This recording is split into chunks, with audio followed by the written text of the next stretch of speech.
الله الرحمن الرحيم. In the name of Allah, the most compassionate, the most merciful. نحمده ونستعينه ونستغفره ونؤمن به ونتوكل عليه.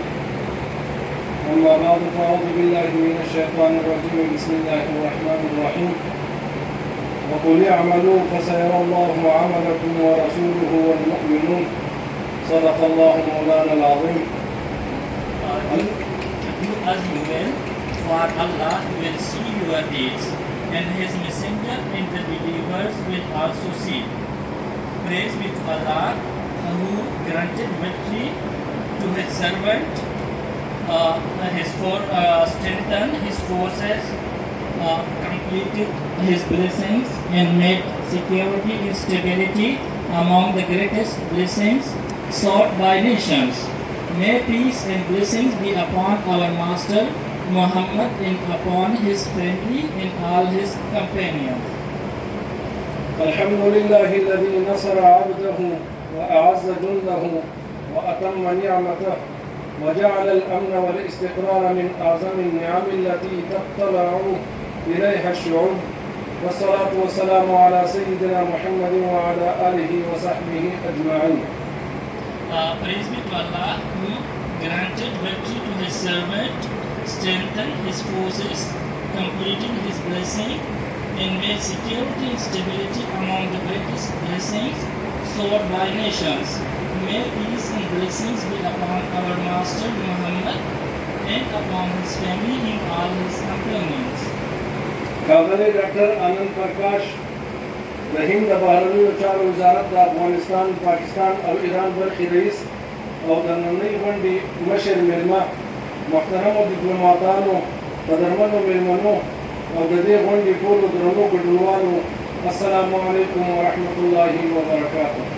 His Excellency Dr. Anand Prakash, Joint Secretary, Pi Division, Ministry of External Affairs of India, and our Chief Guest, distinguished diplomats, esteemed guests, and respected participants.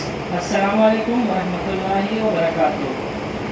نن موږ د افغانستان د معاصر تاریخ د یوې مهمې ورځې د اسد د څلرویشتمې او د فتحې د پنځمې کلیزې د لمانځنې لپاره سره راټول شوي یو.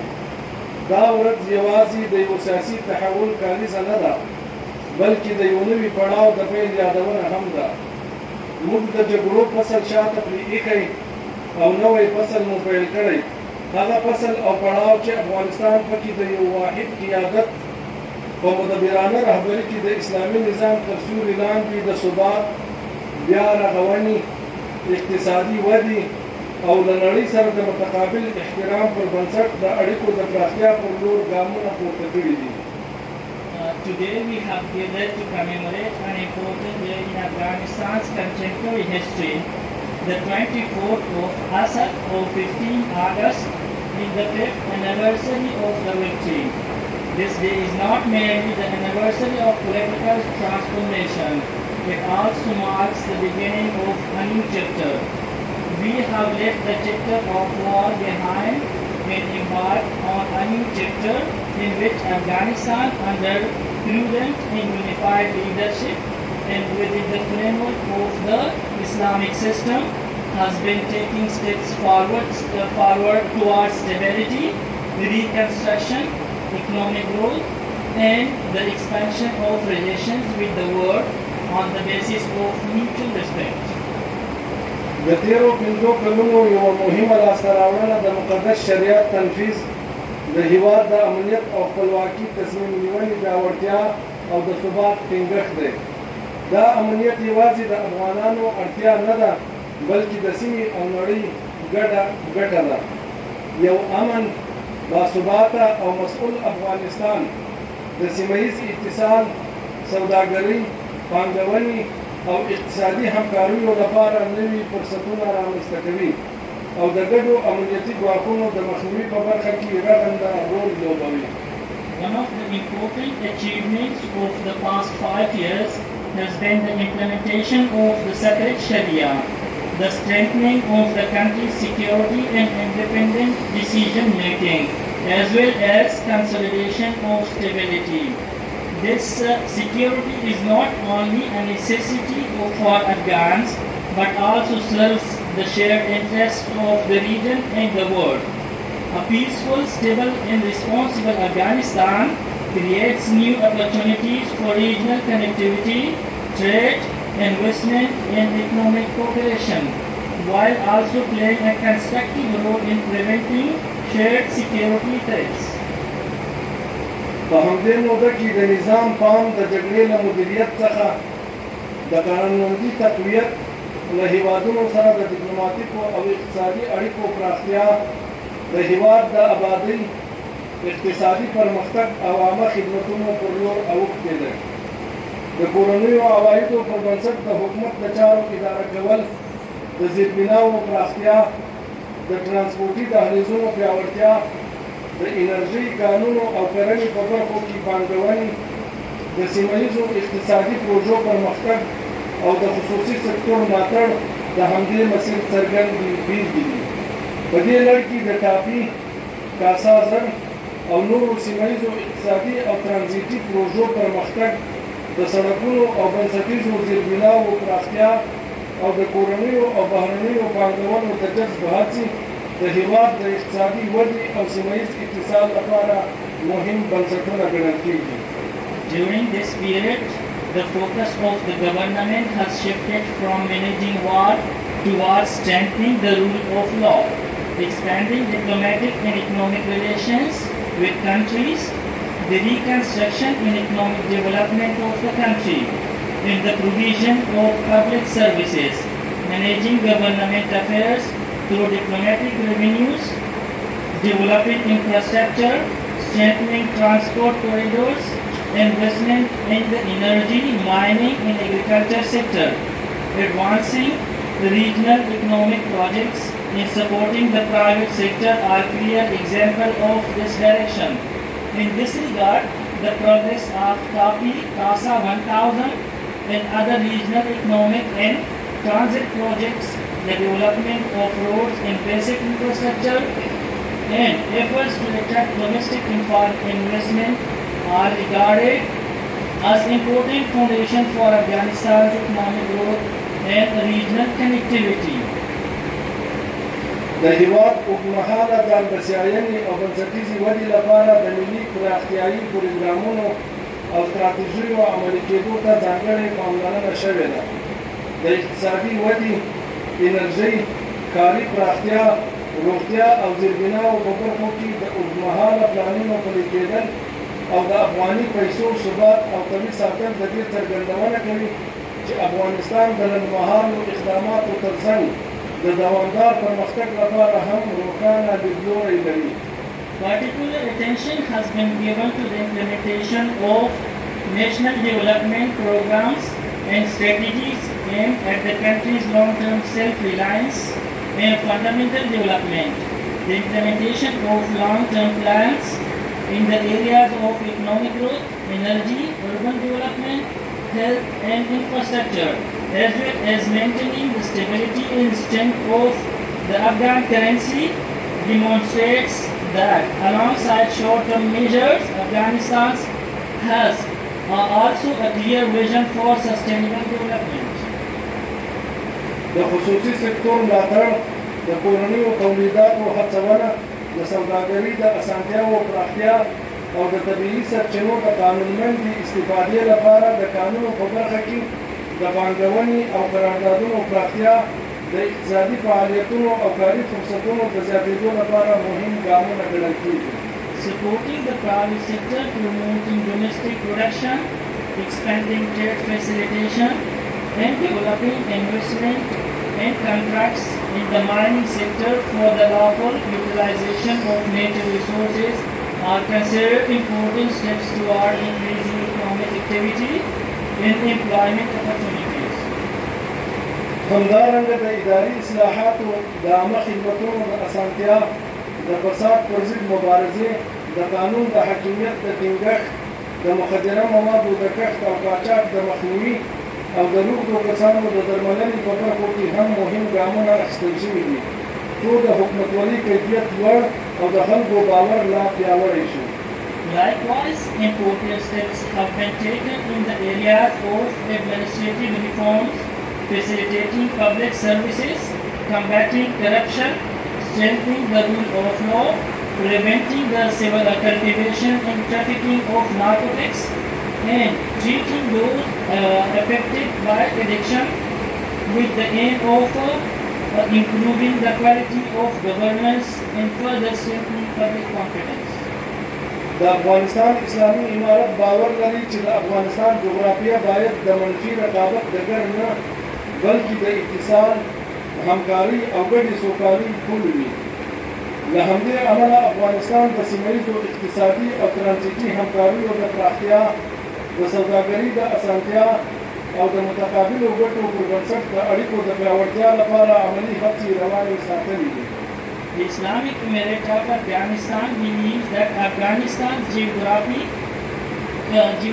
should not be a field for negative competition, but rather a bridge for connectivity, cooperation, and shared prosperity. Therefore, Afghanistan has continued its practical efforts to expand the regional economic and transit cooperation, facilitate trade, and strengthen relations based on mutual interest. زموږ بهرنۍ تګلاره د متوازن تعامل، متقابل احترام، نه لاسوهنې او ګډو ګټو پر اصولو ولاړه ده. افغانستان غواړي له ټولو هیوادونو سره مثبتې، رغنده، عملګرا او دوامدارې اړیکې ولري او باور لري چې د شته ننګونو د حل تر ټولو اغېزمنه لاره تفاهم، تعامل او عملي همکاري ده. موږ باور لرو چې دوامدارې اړیکې د باور جوړونې، اقتصادي مشارکت او پرله پسې تعامل له لارې لا پیاوړې کېږي. Our foreign policy is based on the principle of balanced engagement, mutual respect, non-interference, and shared interests. Afghanistan seeks to maintain positive, constructive, pragmatic, and sustainable relations with all countries and believes that the most effective way to address existing challenges is through understanding, engagement, and practical cooperation. We believe that sustainable relations are further strengthened through confidence building, economic partnership, and continued engagements. موږ په دې باور یو چې د افغانستان ثبات یوازې د افغانانو بریا نه ده، بلکې د ټولې سیمې لپاره د اقتصادي ودې، سوداګرۍ، انرژۍ، ترانزیت او امنیت یو مهم فرصت دی. هر هغه ګام چې افغانستان لا باثباته، هوسا او پرمختللی کوي، اغېز یې د سیمې او نړۍ تر ډېرو هېوادونو رسېږي. We believe that Afghanistan's stability is not only a success for Afghans, it is also an important opportunity for economic growth, trade, energy, transit and security across the entire region. Every step that makes Afghanistan more stable, prosperous and developed will have an impact extending to many countries in the region and the world. دا ورځ د اسد څلوېښتمه موږ ته د خپلواکۍ، ملي یووالي، قربانۍ او ګډ مسؤلیت درس راکوي.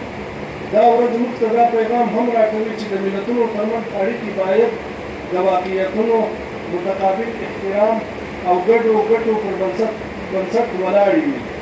The 24th of Asad reminds us of the lessons of independence, national unity, sacrifice and shared responsibility.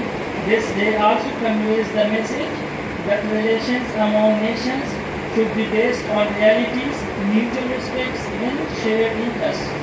زموږ مسؤلیت دا دی چې د تېرو 5 کلونو د لاسته راوړنو پر بنسټ د یوه لا باثباته، پرمختللي، پر ځان بسیا او د نړۍ سره د رغنده تعامل لرونکي افغانستان د جوړولو هڅې لا پیاوړې کړو، څو راتلونکي نسلونه په امن، عزت او سوکالۍ کې ژوند وکړي.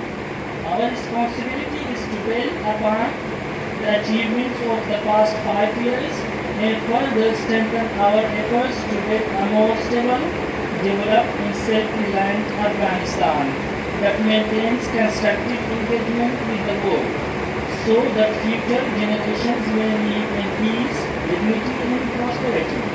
قدرمنو حاضرینو، افغانستان او هند له پیړیو راهیسې د سوداګرۍ، ترانزیت، سپورت او ګډ کلتور پر بنسټ سره تړلي پاتې شوي دي.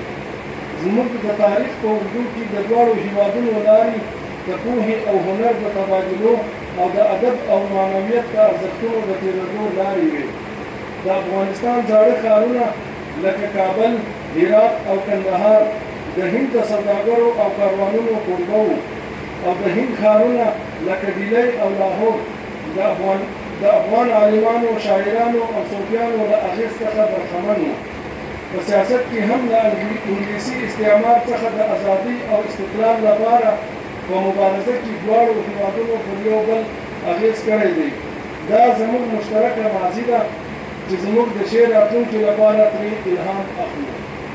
Distinguished guests, for centuries, Afghanistan and India have remained connected through trade, transit, sports, and shared cultural heritage.